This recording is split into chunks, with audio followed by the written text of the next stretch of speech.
And what are your views on Independence Day celebrations being held? Millions being spent at a time when authorities say they don't have enough funds to provide electricity and they don't have enough funds to buy essential medicines. Independence Day celebration is definitely not a necessity, particularly at a point of time when we have so much of shortages in the hospitals. The most essential medicines are not available. Are we really independent? Because every year since we gain independence, we celebrate Independence Day. But are we, as a country, are we really independent? When we have to beg and borrow on steel or whatever from the entire world, then for our own survival, how can it be said that we are independent? Definitely not. If the election is postponed, then can the municipal council members or the local government bodies continue to hold positions? In my opinion, I don't think they can continue to hold position because within a matter of their life was extended by another 1 more year. Yes. This is the second year. Yes. That is coming to an end someday in March. So there is no legal provision that enables the authorities or the minister concerned to extend their life beyond the second year. They will become defunct, they will be powerless, and then probably they don't hold the elections, which is an unlikely thing as far as the legal framework is concerned, I would think.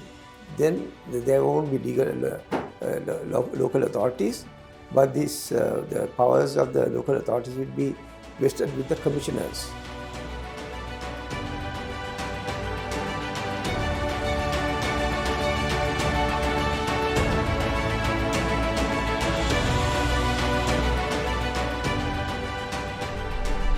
"75 years since we gained independence from the British. But are we really independent?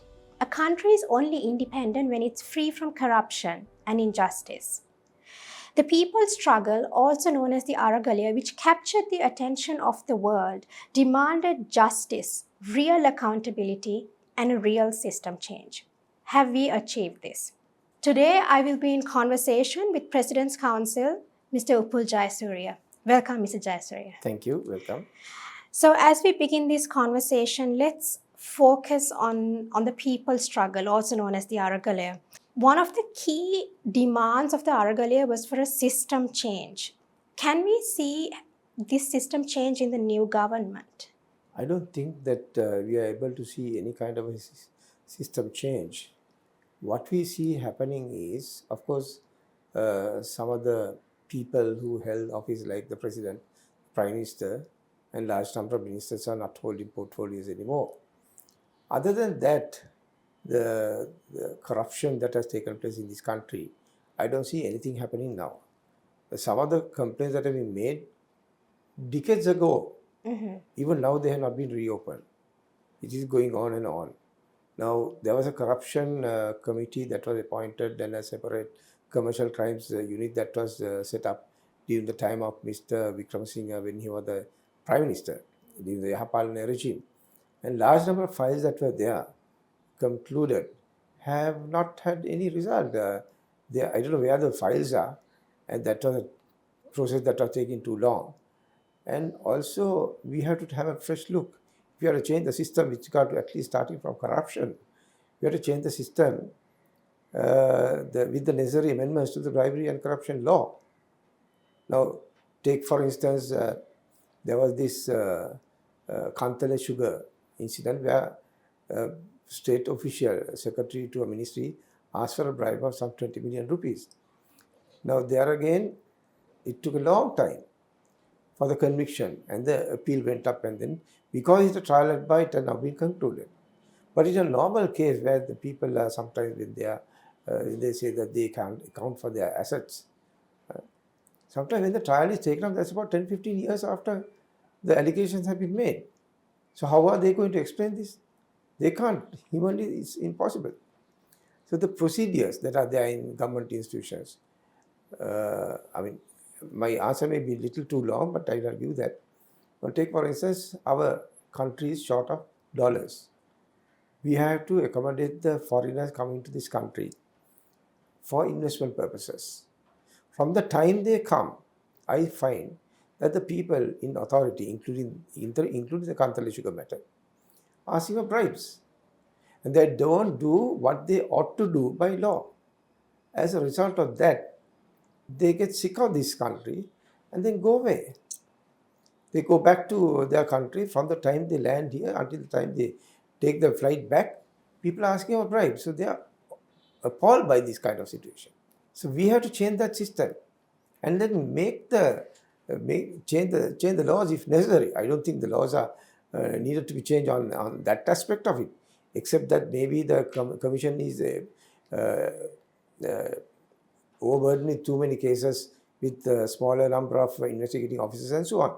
So they must be given the necessary support for them to be able to finish these inquiries and then start the prosecutions within at least 3 months of the complaint. There is one complaint that I can remember, the Greek bond case. A complaint was made in 2010, 2011. This is 2023. I heard from one of the officers who is no more in the Private Commissioner Department that investigation has been completed. That the allegation was made against then Governor of the Central Bank, Mr. Nimad Cabral. So for 12, 13 years, they have not been able to bring the charges. So what is the meaning of this? Then there is this Kapila Chandrasena. I had no hesitation in naming the person. He is supposed to have taken a bribe of $2 million. And who said this?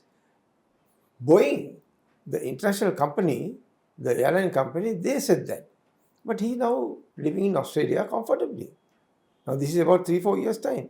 In Pandora Papers, there were about 160 million that were reported to be amassed by some person here. Nothing has happened. So it is natural that people lose faith in the system. Yeah, like you said, people have lost faith in the system. How can we bring an effective system change and real accountability? I think that if we are to give that confidence to the people, all parties concerned, we have to change the law, one little change, to say that if government officers, if they fail to do what they ought to do by law, that should be made an act of corruption.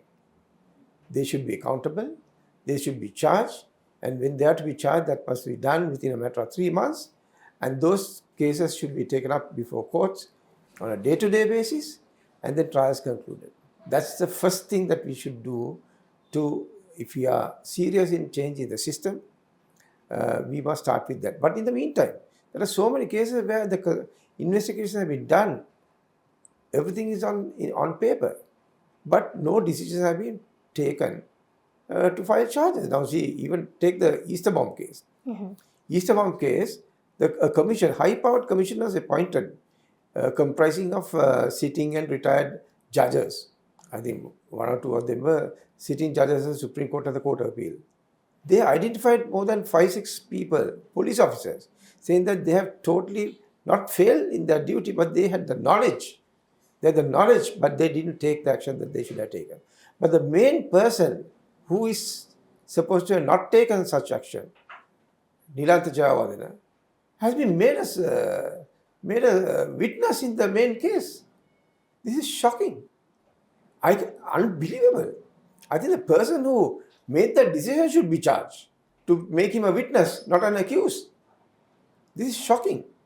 And this is what has been commented by the Lordships of the Supreme Court in the 7-judge bench judgment, saying that they must be charged. They must be charged. But they have ordered to pay the compensation, which is fairly high, which is most welcome at this moment of time. That's only the intellectual liability. But the criminal liability still remains to be answered. Everyone is looking at what's going to happen to them. Are they going to be charged or not? Why are they not charged? Are they so elusive and so that nobody can touch them? Mm-hmm. Or are they being supported by certain political figures who are very powerful? So the process of justice does not take its own course because of their power. This is totally unacceptable. So it's the people who take decisions within the framework of the law. They blame the legal system. No, there is nothing wrong with the legal system. It is the decision makers who fail to take the decision. They too are culpable as much as those who are offenders, as much as those who were vested with the power to take decisions to avert disaster, this carnage. In the same way, those who have overlooked their responsibility and then not charge them are also responsible. So not that they were small babies not to have charged them. They know everything, every step of the way, what they have done and what they have not done. But they have failed to discharge their duty. They must be charged. All right. There is a lot of speculation that the local government elections might be delayed or postponed. If the election is postponed, then can the municipal council members or the local government bodies continue to hold positions? In my opinion, I don't think they can continue to hold positions because within a matter of their life was extended by another 1 more year. Yes. This is the second year. Yes. That is coming to an end someday in March. So there is no legal provision that enables the authorities or the minister concerned to extend their life beyond the second year, which has now happened and it is over. So they will become defunct, they will be powerless, and then probably they don't hold the elections, which is an unlikely thing as far as the legal framework is concerned. I would think then there won't be local authorities, but the powers of the local authorities will be vested with the commissioners to carry on. Because public funds are used to pay their wages and to maintain the perks and privileges that they continue to enjoy, despite the fact that people voted for them for a certain period of time and that period has expired now. Yes, these people, more than the public funds, there's another aspect to it. That is, the large number of these local authority chairmen and even members are accused of various misdemeanors, and then they have been charged, they have been arrested, and then they are facing charges in courts of law. So are we allowing them to continue in power? All these people, miscreants, are we going to allow with this kind of some strength in the law or some restraint or constraint that's going to be imposed by the government on the holding of the local authority elections? We will be encouraging that kind of illegal activities. Bribery and corruption is inundated. It's inundated with such people in the entire system. The idea is to elect new representatives who are clean, giving the opportunity for the people to decide who they should be. And certain members in the government state that holding an election is a waste of money. People are being deprived of a fundamental right if the election is not held. How do you see this? If the election is not held? If the election is not held or if it's postponed? Well, if the election is postponed, then obviously that violates the rights of the people. Franchise is recognized in the Constitution. There are umpteen number of judgments that have been delivered by the Supreme Court with regard to the holding of elections, including elections of provincial councils several times. Once there was a case of 5 provincial councils that election was to be held, and the government took steps to postpone the elections.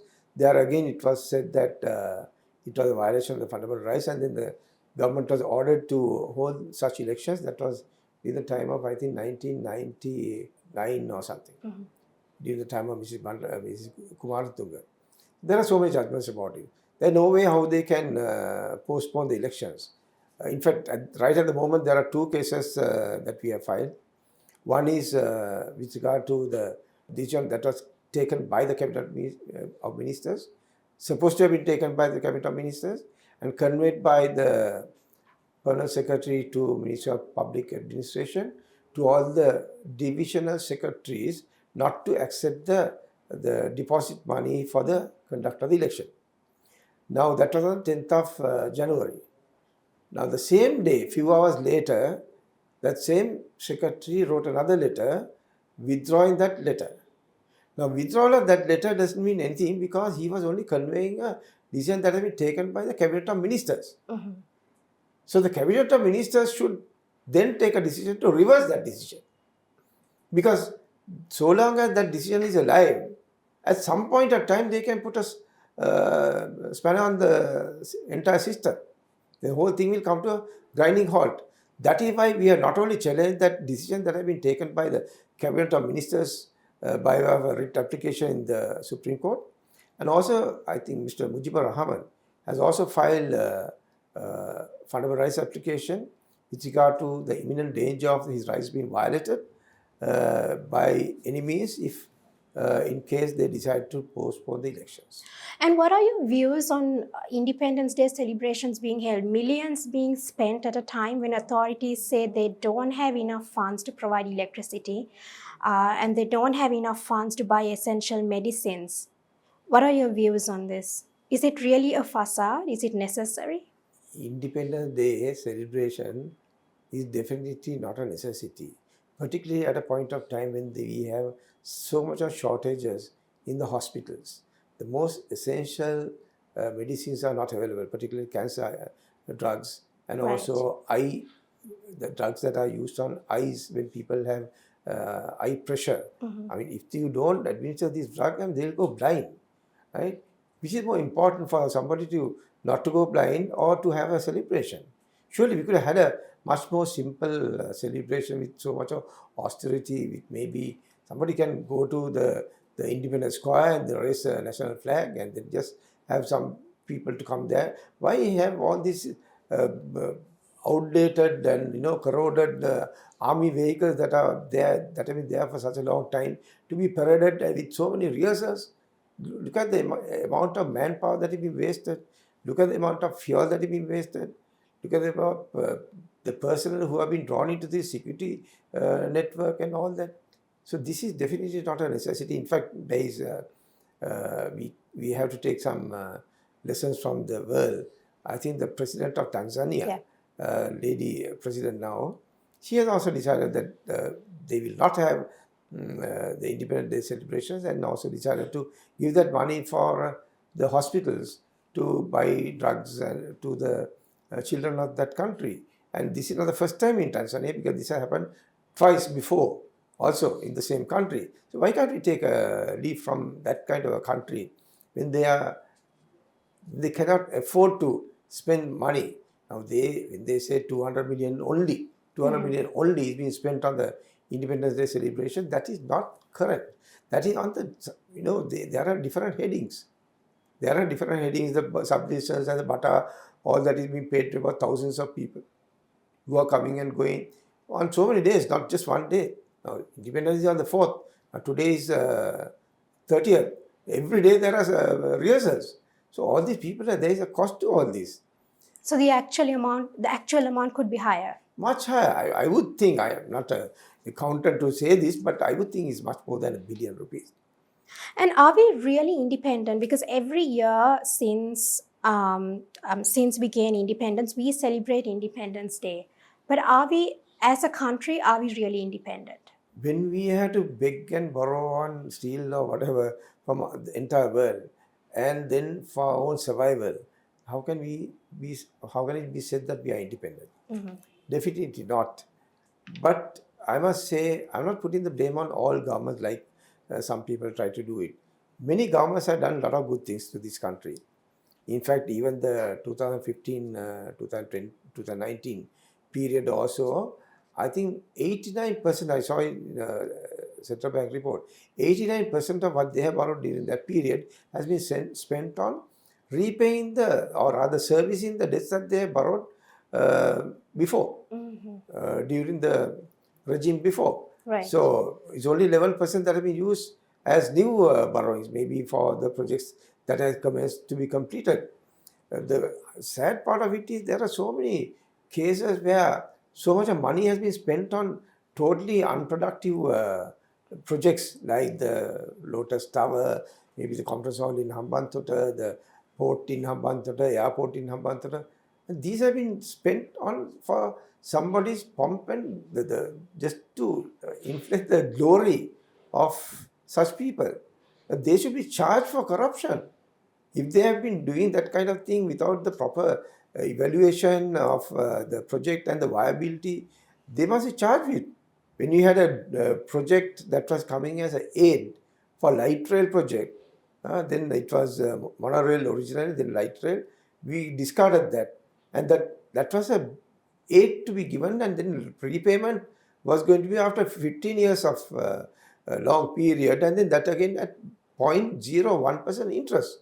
We don't take that, but we spend on our own, we borrow and then spend on our own for these projects.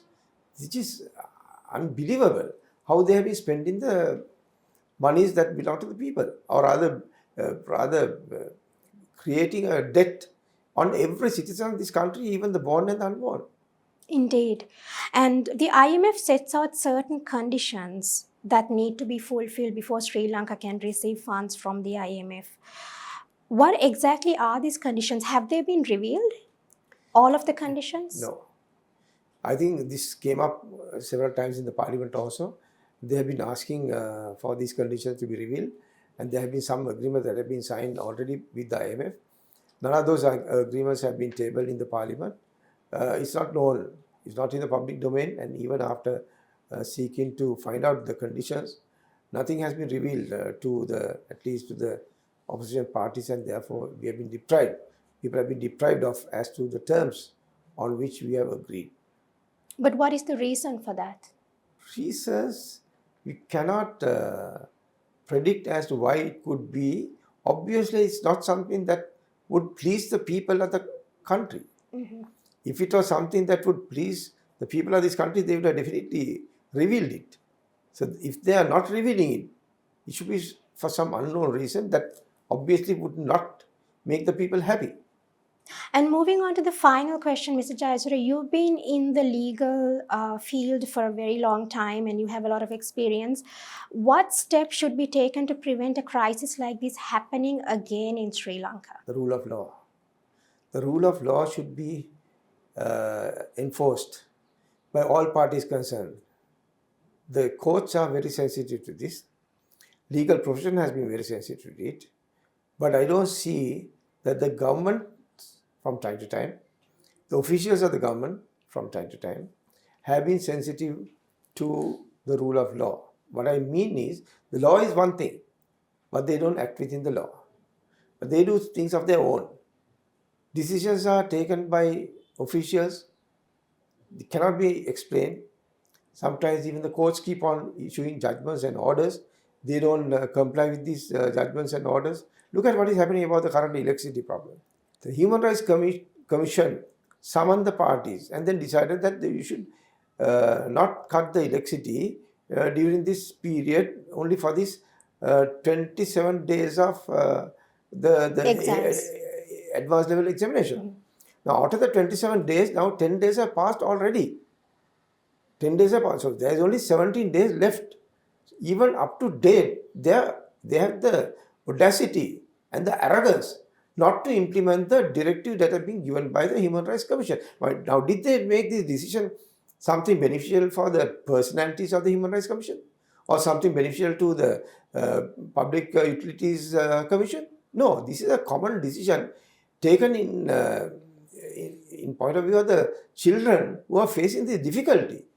So now, there was a letter that had been sent by the Petroleum Corporation to the Secretary saying that they were not given a proper hearing and all kinds of things. But in that same letter, it is said that if this matter was raised by the Public Utilities Commission at a time prior to this, that they could have made some arrangements. But now it is too late for them to make arrangements. But at the commission, they have agreed to implement it. Now, as a result of all this, today, the Human Rights Commission, for the first time in the history, I think, filed papers in courts charging the officials and the chairmen of both the CEB, Electricity Board, and the Petroleum Corporation for contempt, which is provided under the HRC law. So you do think that we need to uphold the rule of law in order to ensure not just democracy, but to prevent a crisis like this happening in Sri Lanka? These are the things. That's why I started by saying the simple answer is rule of law. Mm-hmm. If the authorities don't take care with regard to a directive order that is given under the purview of the HRC law, mm-hmm. whereas if you violate such a order, it will even amount to contempt of the Supreme Court. If they have the guts and the courage, blatantly reject that kind of a directive to the detriment of the students of this country. Nearly a few 100,000 students who are facing the A-level examination. Now, that is not a decision that has been taken for a private cause. If that is the case, what are we talking about rule of law in this country? Right. Thank you very much, Mr. Jayasuriya, for your time and for agreeing to have this conversation. I'm sure it was a very illuminating conversation for our viewers. As always, I come up with new guests with new conversations. We have come to the end of this conversation. Thank you, everyone, for watching. Take care, stay safe, and God bless.